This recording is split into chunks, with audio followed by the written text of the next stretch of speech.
The best pronunciation practice. Welcome to your English pronunciation lesson. I'm Molla Walalau, English language lecturer and pronunciation coach. Today we're going to work on speaking clearly and confidently with correct pronunciation. In this video, we'll cover English sounds, word stress, and natural flow of sounds in connected speech. Now let's dive into the practice.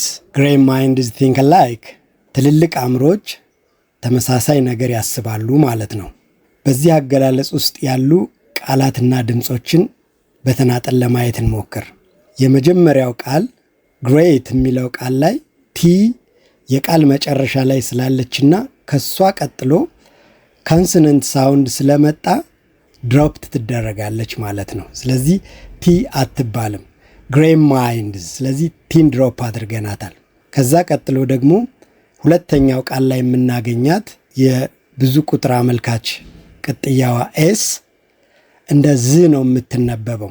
ምክንያት ከዚህ በፊት ያለችው voiced consonant ነች፣ ነዛሪ ተነባቢ ድምጽ ነች። በእንግሊዝኛ 15 ነዛሪ ተነባቢ ድምጾች አሉ።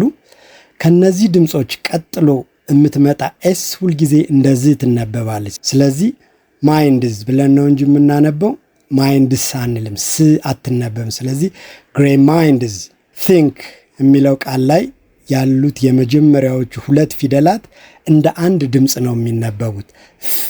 ምላሳችን በጥርስና ጥርሳችን መካከል ወደፊት ይወጣና ጫፏ እዛው እንደተያዘች እንዳለ አየር በተመሳሳይ ሰዓት ሲወጣ የምትፈጠር ድምጽ English peculiar sounds ነው የሚባሉት። እነዚህ ፍና ዝ ምላስ በጥርስና ጥርሳችን መሃል ወደ ውጭ እንዲወጣ አስገድደው እዛው ላይ ያለ የሚፈጠሩ ድምጾች ናቸው። dental sounds ይባላሉ። አንዷ ይች ነች think ብዙ ጊዜኛ think ወይም think ነው የምንለው። በት ወይም በስ የመተካት ልማድ አለብን። እሱን ነገር ማስተካከል። የመጨረሻው ቃል ላይ የምናገኛት like ኤ እንደ አ ነው የምትነበበው like ስለዚህ like ነው እንጂ አላይክ ብለን አናነብም ማለት ነው። ስለዚህ ይህን አገላለጽ ስናነበው great minds think alike ብለን በትክክል ካነበብነው አነጋገራችን ትክክል ነው ማለት ነው። ይሄ አሁን ያብራራውላችሁ ነገር በደንብ እንዲገባችሁ ደግሞ native speakers ይህንን ሐሳብ የሚገልጹበት አጭር ክሊፕ እንመልከት። Great minds think alike. Great minds think alike.